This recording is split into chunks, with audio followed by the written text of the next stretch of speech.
আপনি একটা জিনিস লক্ষ্য করে দেখবেন, যে মানুষ ধর্ম পরিবর্তন করে, মানে এক ধর্ম থেকে অন্য ধর্মে যায়, তখন যে ধর্মে যায় সেই ধর্মটা বেশি করে এমনভাবে পালন করার চেষ্টা করেন যাতে ওই ধর্মের মানুষেরা তাকে বিশ্বাস করে।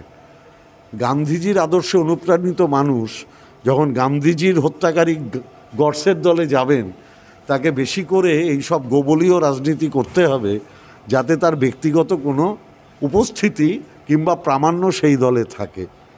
স্বাভাবিকভাবে বাঙালিত্ব ভুলে গিয়ে এখন উত্তরপ্রদেশের কালচার এদের মধ্যে ঢুকে গেছে।